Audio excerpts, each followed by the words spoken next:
What's up, guys? Daniel here. Welcome to my Luke Cage Season 1, Episode 2 spoiler review. Make sure you have seen the episode. It should take me about 2 minutes to recap it, then give you my pros, cons, and final score. Thanks so much for joining me. So we begin this episode of Luke Cage being held at gunpoint. This kid, not 10 years old, but he's young and foolish and childish and hoodlum, has a gun to the back of Luke Cage's head, and he ends up calling him the N-word. We jump to Cottonmouth at Pop's barbershop. He's getting a little shaving done, getting that goodness. Old-fashioned old raise, you know. I love the way he says it, man. He's like, nah, some of these kids don't know how to do it. I love the feeling of the razor in my throat. Like, it's great writing for Cottonmouth has great writing in the season. God saves. I don't. I love that. So Luke reminds Cottonmouth to pay, man. You gotta pay, and there's a swear jar too and stuff. We end up seeing Pop's backstory. Luke visits Chico, and he doesn't end up coming with him. So his dad died on the streets. We find out like Chico's dad died on the streets, and Chico's at the barber shop because I guess Chico was in. He's you know, he was there when Shamik in episode 1, when they stole the $1 million, and, you know, Chico's in a bad place, and Pop doesn't want Chico to be like his father and such, so Pop ends up hugging him. Misty and Scarf arrive, and it's a little awkward with Luke, because in episode 1, Luke slept with Misty, so they're kind of there, and it's like, oh yeah, you from the other night, yeah. So Turk ends up snitching, and Tone shoots up Pop's barbershop. Pop ends up getting killed, a bullet to the throat, and Cottonmouth kills Tone. Turk is going back to Hell's Kitchen. Nah, I ain't dealing with this Harlem shit. I'm going back to Hell's Kitchen. So Luke is done hiding, and remember, forward always. Now on to the pros and cons. We're barely on episode 2, and somehow I'm crying buckets of tears when Pop was dying at the end. And I really enjoyed Pop. I really wish he got to stay longer. At least I was thinking like maybe he should have killed him in episode 4, episode 5, not episode 2. But Pop had a lot of screen time within the 2 episodes. Don't get me wrong, like he was there a big part of the 2 episodes.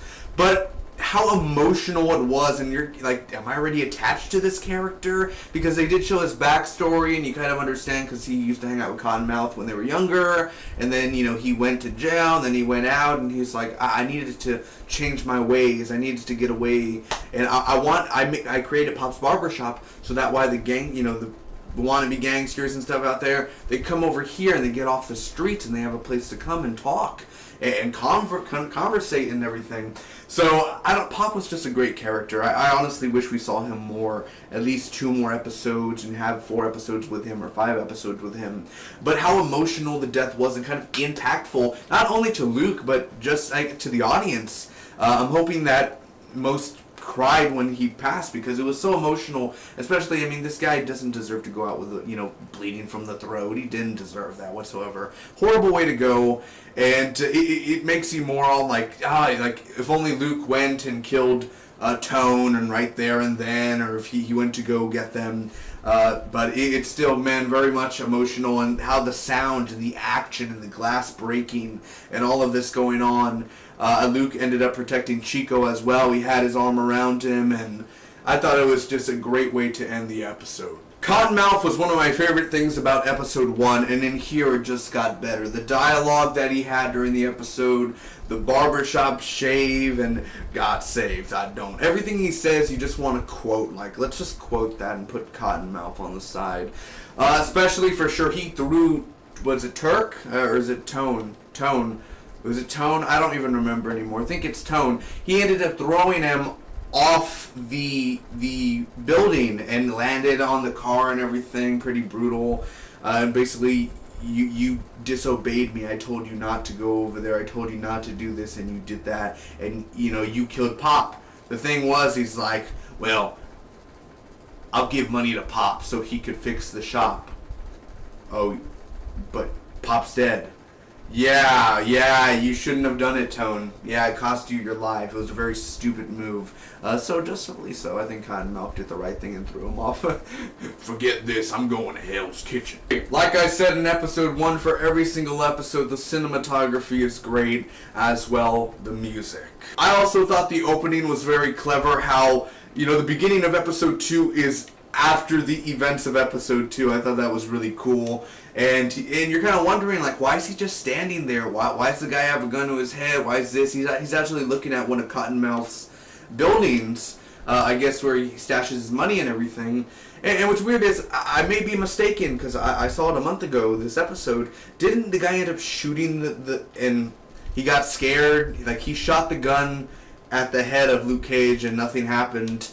Wouldn't that gunshot go off and the guards by Cottonmouth's building hear that? I mean, you could kind of hear a gunshot from far away. So you would think that they would have heard that and, that would have set off an alarm or something. But it didn't. I guess those guards aren't the smartest. They probably should hire smarter guards with better ears. But still, again, I like the idea. I thought it was clever and original to have that with the opening. Because it's like, why is he there? Why does he look angry? What happened?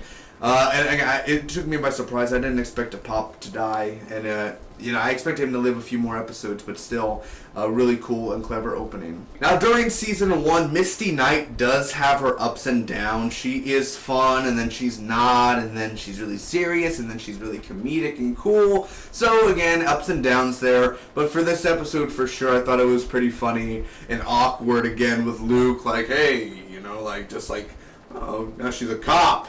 Now I know your actual thing. You're a cop, because when they were sleeping together, that she didn't know that, like, she was a cop, so undercover and stuff. And I thought that was pretty funny with Misty Knight and Luke Cage. And last but not least, kind of going alongside with Pop's death and Tone's death, just the action in general and how intense it was. From practical effects, maybe to some little CGI effects. But either way, I thought the action was awesome.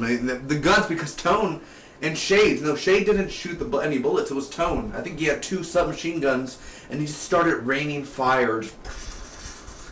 And I thought the glass shattering everywhere, bullet holes going everywhere.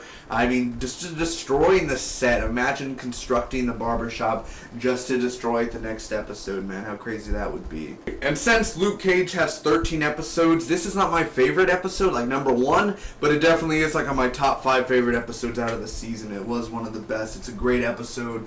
I really enjoyed it a lot from an emotional standpoint, from an action standpoint. Cottonmouth as a villain's a really fun villain and has a lot more potential to go on to the next few episodes. So with this, I'm going to give Luke Cage Season 1, Episode 2, because the only real problem I had, I guess, was Turk, how he ended up snitching and everything.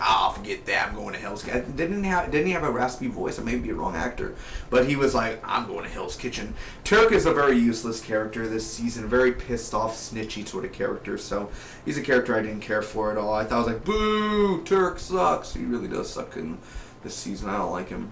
Either way, what I was saying, Season 1, Episode 2, man, for Luke Cage, I'm going to give it an A-. Thanks for watching, everyone. If you enjoyed, make sure to smack that like button. You can comment down below, tell me what you guys thought about the episode. Do you agree? Do you disagree? Share this with your friends, and hit that subscribe button for more awesome Luke Cage reviews. Until next time, bye-bye.